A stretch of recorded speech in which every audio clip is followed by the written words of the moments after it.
South China Morning Post, 7th of December 2022, we have misunderstood China for 20 years. To become the next superpower and exact vengeance on the West for all the perceived wrongs, China has been at war with it for 100 years. Did you know that in American slang, a flock of flying corvids is referred to as a murder instead? Whip-smart crows are already extending their wings in preparation for spring in the sunny Laguna region of Southern California. They don't have the equipment or flight plans to dive-bomb backyard barbecuers. Instead, these steadfastly family-oriented, hard-working survivors will soon use forceful aerial surveillance to scout out reliable food sources and supply lines. Yes, feathering their nest can make quite a racket, but on the whole, the local Homo sapiens understand their requirements, leading to a stable peace between birdkind and people in this Pacific neighborhood. Not really among Homo sapiens as a species, compare the crafty and evil Chinese in their hideout in the South China Sea to the fair but invasive Americans with their nearby military installations and obnoxious 7th Fleet's sea-swoops that violate freedom of navigation. China is the aggressor, the United States is the acceptable nester. My reporting on Asia and America convinced me that our approach toward China had changed and was now incorrect. The US media rarely offers assistance and consistently dresses up its reporting in the tired rags of Cold War revanchism and American exceptionalism. Few American leaders had the foresight or the guts to suggest course corrections, or even slight recalibrations, in the crucial relationship with the nuclear superpower that Asia is poised to become.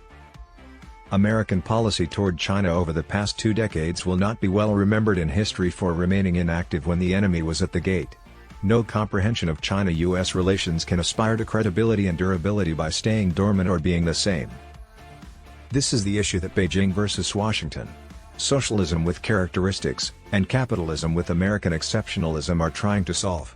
They are direct, lose-lose compositions. After reading the brazen yet recent book Overreach, How China Derailed Its Peaceful Rise, I realized I needed to reevaluate.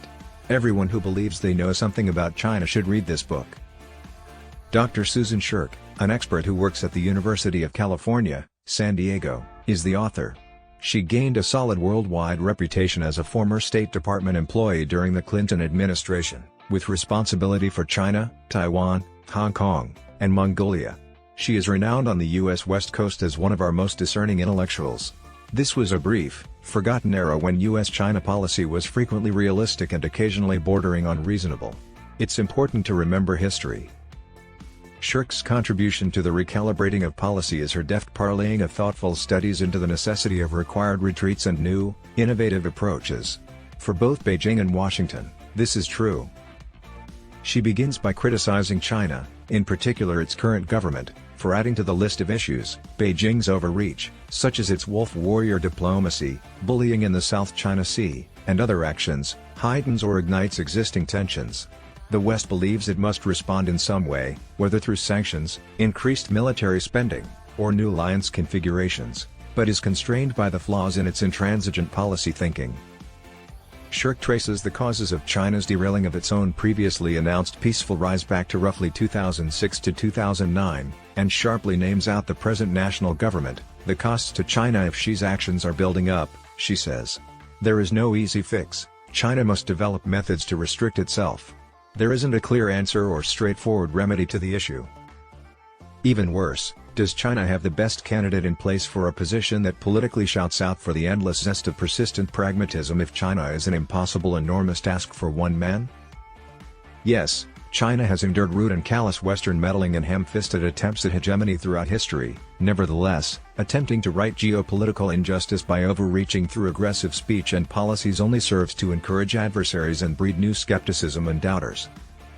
According to some measurements, America may be losing influence, but attaching China's strategic thinking to the mast of a ship that is ostensibly sinking is a stunningly enormous risk. Since Professor Shirk's criticism of U.S. policy is nearly as scathing as Cold War hot air, it comes out as more of a breath of fresh air.